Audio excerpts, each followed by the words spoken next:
Hello, everybody. I am feeling better and I'm back. So I thought I would read a chapter from Virginia Giuffre's Nobody's Girl.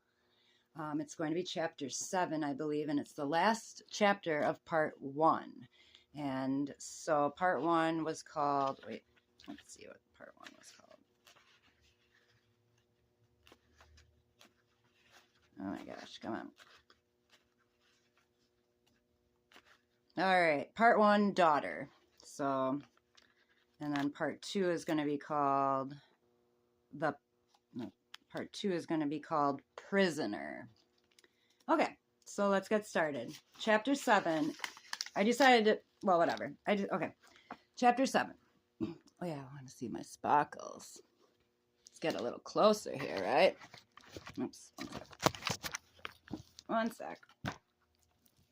Oh, I'm wasting time too because I don't know how much time I can do on my phone with this. Okay, that's a little better, right?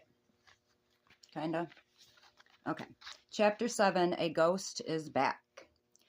Eppinger held me captive for nearly 6 months before he gave me away to a friend of his. Yes, you read that right. He gave me away as I were a used bicycle or an unloved toy. The man Eppinger gifted me to was in his 50s and had connections to Fort Lauderdale's seedy nightclub scene. Every night at a place called Hot Chocolates, which the man said he owned, he introduced me to everyone as his girlfriend. Maybe someone there noticed how young I looked and reported it because on the bright June morning in 1999, the Federal Bureau of Investigation and the local police broke down the door of the man's apartment where I was sleeping naked next to him. "This is a raid!" one black-clad officer yelled as they forced their way in. "Hands on your head!" When they dragged my abuser from the room, I could hear him yelling at me. "If you say anything, you know who will find you." He meant Eppinger. The FBI agents wrapped me in a sheet and let me go to the bathroom to get dressed. I wished I had jeans and a t-shirt, but the only clothes I owned had been chosen by my captors, so I put on a metallic blue miniskirt and a tiny shirt that barely covered my breasts. The officer took me back to the Wilton Manors police station in Broward County, and for the next few hours, they grilled me about who had done what to me. When they were finally finished, they called my dad. Even today, I remember Dad's face when he walked into the police station. At that moment, I was holding tight to the arms of a borrowed swivel chair and spinning in circles. By then, I'd seen things no child should ever see, things that made me feel so much older than my 15 years. From a distance, I may have looked like a kid enjoying the dizzy thrill of a makeshift tilt-a-whirl, but there was no joy in me. When Dad walked in, he flinched at the sight of me, his listless, abused little girl.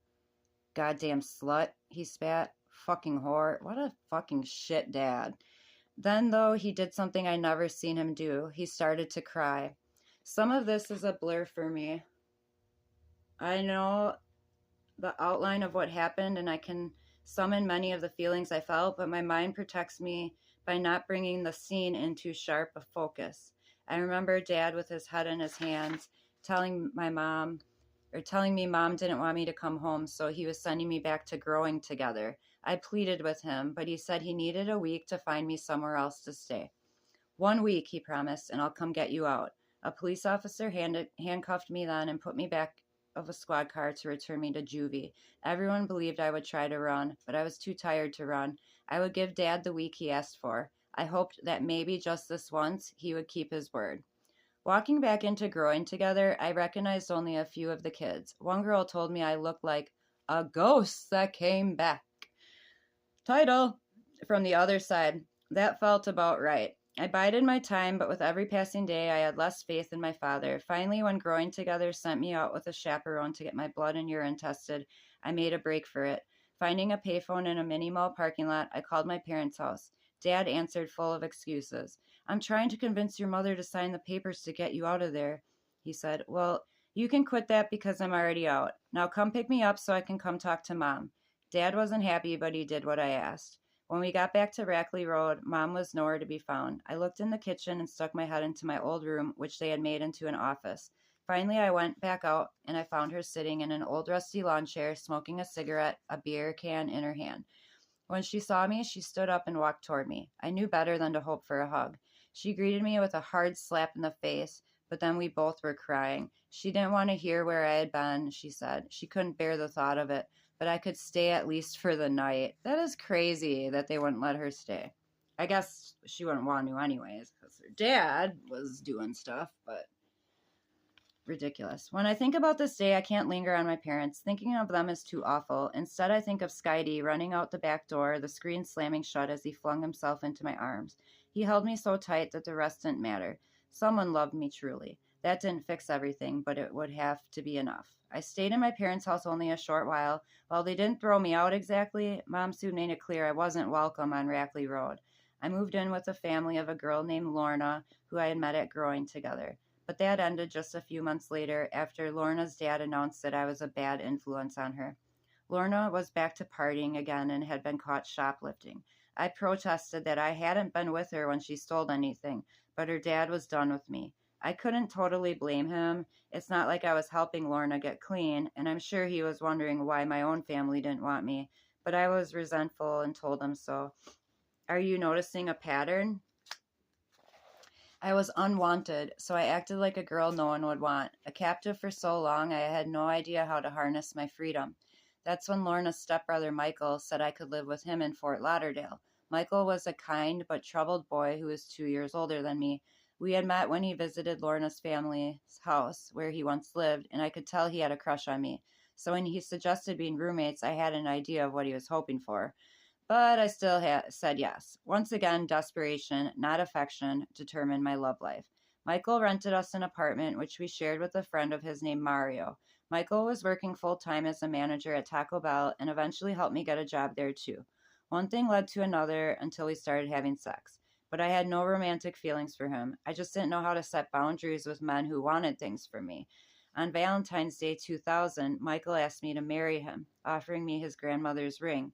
I couldn't say yes. I was just 16, 2 years short of Florida's age requirement without parental consent. But I didn't clearly say no either or tell him the truth, that I wasn't in love with him. Years later, he said he believed that I'd accepted his proposal. I,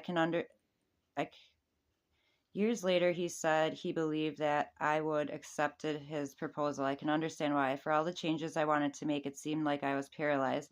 Instead of choosing my own path, I was letting life happen to me.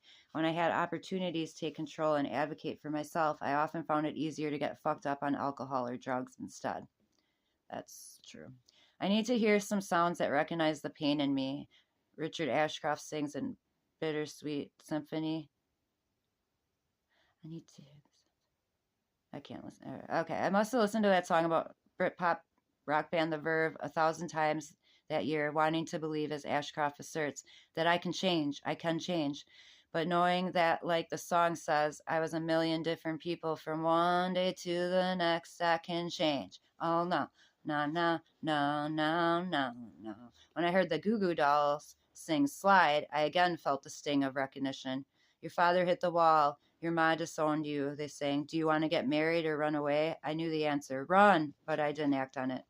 Michael and I lived in the Fort Lauderdale apartment until we were evicted for failure to pay rent and for living, in all honesty, like wild beasts, or should I say among them. One of the few things Michael and I had in common was our love of animals, and we had a lot of pets, dogs, cats, even a ferret. We sort of tried to keep the place clean, but when we're thrown out of it, it was a pigsty. Homeless again, I broke down and asked my parents if Michael and I could live in the trailer they had parked in their back horse paddock. The trailer looked out onto the pond where years before I had taken refuge on our tiny island where I taught Alice to swim. The trailer had a bath, a bed, a kitchenette, and a small sitting area. Plenty of room for us, at least for a while. My parents said yes, and days later I was back on Rackley Road. Today I see this moment that could have led me on a better path. Though a stroke of luck, I landed the perfect job for a girl who dreamed of being a veterinarian. I worked the morning shift at a pet store called the Kookaburra's Nest, where I was learning to run its aviary. Aviary? The pay was good, that's birds, I know that. The pay was good, more than $8 an hour, and I found I loved breeding, feeding, grooming, and selling exotic birds. I hand-raised Sugar, a yellow-crested cockatoo, from a chick. Sugar used to ride around on my shoulder, and when I gave her a bath, I'd tell her she was my baby, and she'd coo with happiness. Sugar was a beauty, all white, but for a yellow comb on her head and yellow ear patches and flight feathers, and I was determined to make her mine. Every 2 weeks, I set aside money from my check. But before I'd save even half of Sugar's $1,200 price tag, someone came in and bought her right up from under me. The customer always comes first, the boss said. And in truth, the last thing I needed was another mouth, animal or human, to feed. Still, I was inconsolable. Losing Sugar felt like losing Alice all over again. So when another aviary recruited me to work for them, I accepted their offer just to spite the boss who sold Sugar.